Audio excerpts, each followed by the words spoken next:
Okay, we're back live here at VMworld 2012. I'm John Furrier, the founder of SiliconANGLE.com, and we are live in San Francisco. And this is where all the action's happening in the cloud, mobile, social, enterprise, consumerization of IT. VMware is thinking big. They're expanding beyond the focus of just VMware as a company, expanding out to thinking big around things outside of VMware. Hyper-V supporting other vendors, building their ecosystem. As we had predicted in 2010, VMware would be a bona fide ecosystem. They'd build the map that Paul Maritz put together, essentially an operating environment for the cloud, mobile, social. They're continuing on that journey, and some historic news here. Pat Gelsinger takes the reign, and we're going to hear from Kristen Nicole in our newsroom.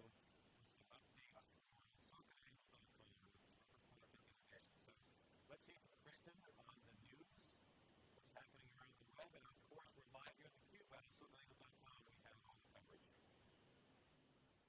Hey John, well there's plenty going on in the newsroom and of course at the event, and I think one of the big stories, of course there's lots of product releases going out this morning and everyone seems pretty excited about what VMware has to offer. Cloud computing in a box is one of the big messages coming out today. EMC is on board, and we're seeing a lot of the companies that are within this ecosystem come out and show their support.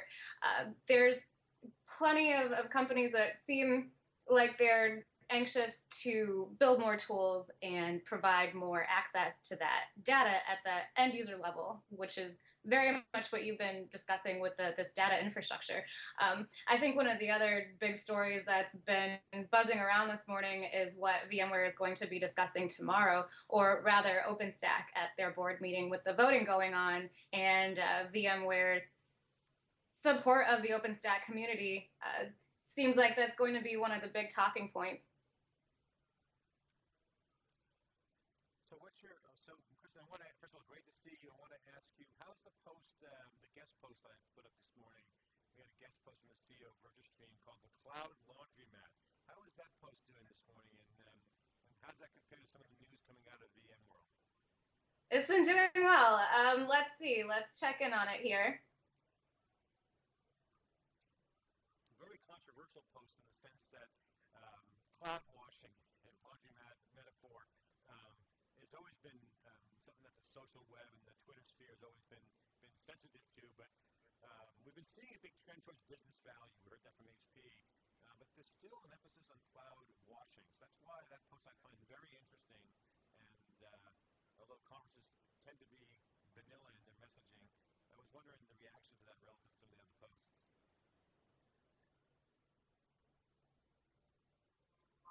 Let's see, I actually don't have any insight on that yet today. We'll have to come back to that. What is the other hot news happening in SiliconANGLE?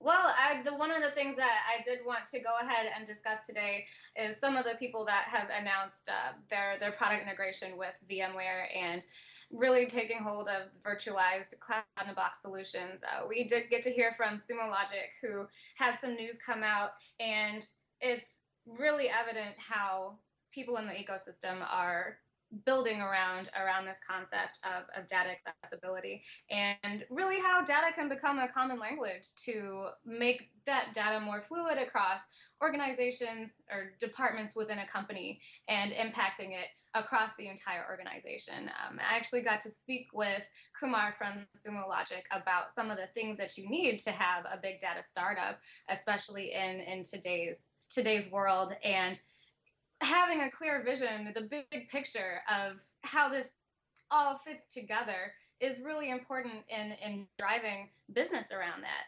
And so understanding the end user needs, which is where the accessibility of this data is really going, has been key for Sumo Logic, and really ties in with their news this week. Kristen, what are you seeing relative to, you've been involved with social media from the beginning. Obviously, social media really becomes the poster really about this new end user experience.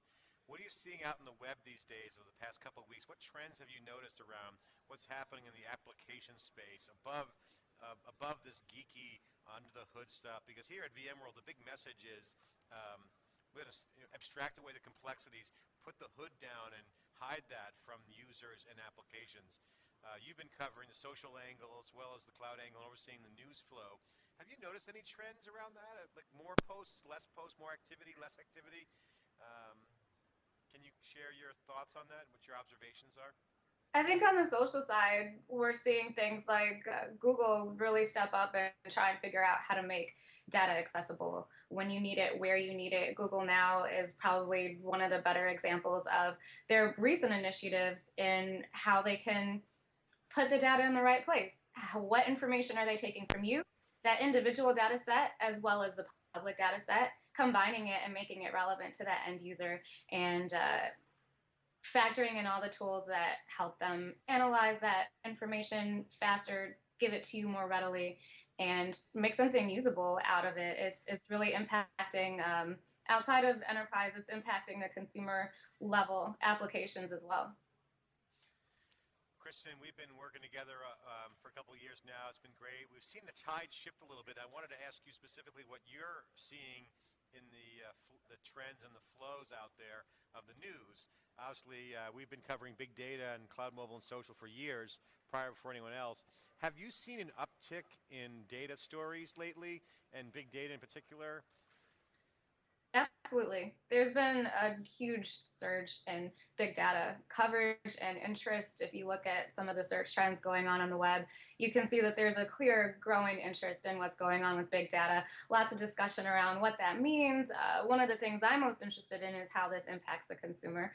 I think that's one of the more interesting things about this data infrastructure that we're exploring now is how this really impacts more than just the IT or more than just the marketing aspect of a company. And what's interesting is the parallel that is taking place with the disciplines that people develop their backgrounds and their skill sets and the type of data that needs to kind of communicate with each other. We're seeing a lot of development on the software side, analytics being able to kind of translate that data into whatever necessary output it needs to go into. And some great posts have come out from Kit Dotson, who is heading up DevOps now, about how the CMO needs to also be the CTO, and you need this convergence of skill sets to really be able to handle everything that's going on with big data and the data infrastructure. There's a lot of things changing under the hood in terms of architecture, and it's really starting to show its impact. You know, what's really exciting is that, we had a couple posts go on our site about the Hadoop error, not comparing it to the Linux error. I think last Friday we had that post. We had great validation here inside theCUBE, here at VMworld in San Francisco, validating our thesis that the Linux error is completely different than the Hadoop error. So, chalk that up for a victory for SiliconANGLE. But more importantly, we're seeing a lot more around other vendors. And so I wanted to ask you, I know we had a lot of activity on the site from some of our other writers around the Xbox. And I've been talking on Twitter recently that Microsoft's looking like a really strong comeback contender. Have you seen a lot of activity about the Xbox? I noticed we got a story on there today, and we've had some surging on that lately. Can you share with us what's happening there?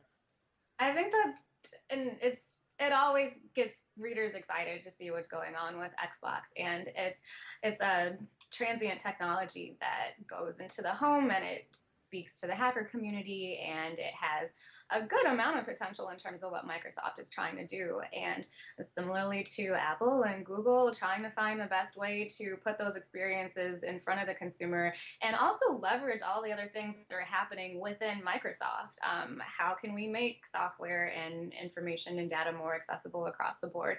How can we leverage one program for another? How can we figure out the best strategy for presenting our services on rival and opposing platforms?